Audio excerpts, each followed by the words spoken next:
Balik po tayo sa mga balita na bunyag sa pagdinig ng Senado ang isa umanong troll farm na sinasabing pinopondohan ng Chinese government para siraan ang ilang personalidad sa Pilipinas kasama ang Marcos administration. At dahil dyan, hingingin ng tulong ang National Security Council o NSC sa NBI para imbestigahan ang nasabing impormasyon. Mean Corvera sa balita. Isa umanong troll farm ang pinopondohan ng Chinese government para siraan ang ilang personalidad sa Pilipinas kasama na ang Marcos administration. Do you swear to tell the truth and nothing but the truth in the Senate investigation? Sa pagdinig ng Senado sa isyu ng sinasabing espionage activities o paniniktik ng China sa Pilipinas, inilabas ni Senator Francis Tolentino ang isang kontrata sa pagitan ng Chinese Embassy at kumpanyang Infinitus Marketing Solution Incorporated para sa operasyon ng Keyboard Warrior. Pinirmahan ito noong August 2023 ng Direktor ng Media and Public Relations ng Embahada na si Wu Chengyi at hanggang ngayon ay tuloy umano ang operasyon ng troll farm. Dated 2023. Kasama na rito ang isang cheque na nagkakahalaga ng 930,000 pesos bilang kabayaran sa korporasyon. She is Infinitus. Ang trabaho umano ng Keyboard Warriors, mag-post at magkomento sa mga social media posts na pabor sa China.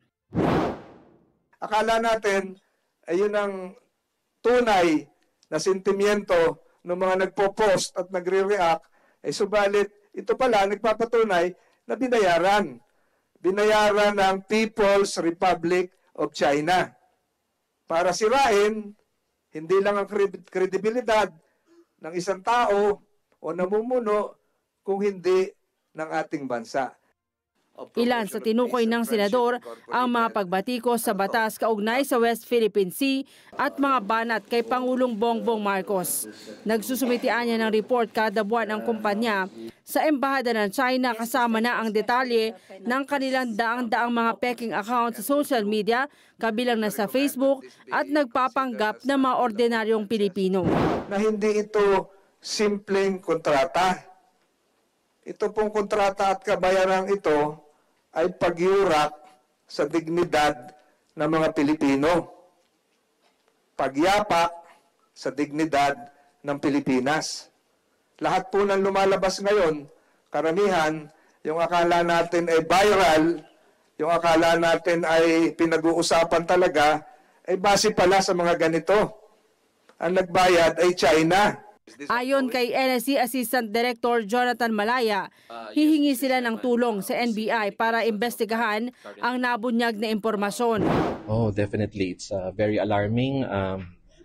From today until yesterday, nakita natin the extent, the scope of the intelligence gathering operations being done by what appears to be Chinese state-sponsored activities. Kasi nga, sabi ko naman sa inyo, we go with the evidence has brought us, and the evidence has brought us that there is culpability on the part of Chinese state agencies here. So tapos meron pa ngayong revelation sa Senator Tolentino. So it is very alarming, and we are very worried about the implications to Philippine national security. Sinabi ni Malaya na may mga indikasyon na may mga aktibidad rin na ginagawa ngayon ang China sa Pilipinas na maaaring makaapekto sa eleksyon sa Mayo. Kabilang narito ang paninira sa ilang kandidato sa pamamagitan ng troll farm. Posible rin umanong may ginagamit na mga kandidato ang China para siraan ang Pilipinas, pero ilalabas raw ito sa isang executive session. Senator Tolentino, isa sa mga sinisiraan because of his position on the Maritime Zones Law, yung mga ganon, na kasama siya dun sa mga binabasa. So it's perfectly possible na may pera ding involved dito. Ayon sa opisyal, may Chinese state-sponsored operations umano para impluwensyahan ang eleksyon sa Mayo tulad ng mga sangkaterbang naratibo na lumalabas sa mga social media na nagmumula sa Beijing, China. Oh, medyo para lang malinaw kung sino yung local pro. Madami-dami din sila, no? They are individuals na they amplify the positions of China, and kung ano yung script na nanggagaling sa China, inuulit lang nila. So very easy for the Philippines to identify who they are. So pwedeng candidate? Mostly influencers. Some of them are here. Some of them are based in China. Nag-aaral doon. They are on a scholarship there in China. So fully paid by the Chinese state. But they continue to operate. Maritime and Admiralty zones is hereby suspended. Mayan Corvera para sa Mata ng Agila, matatag, matapang, matapat.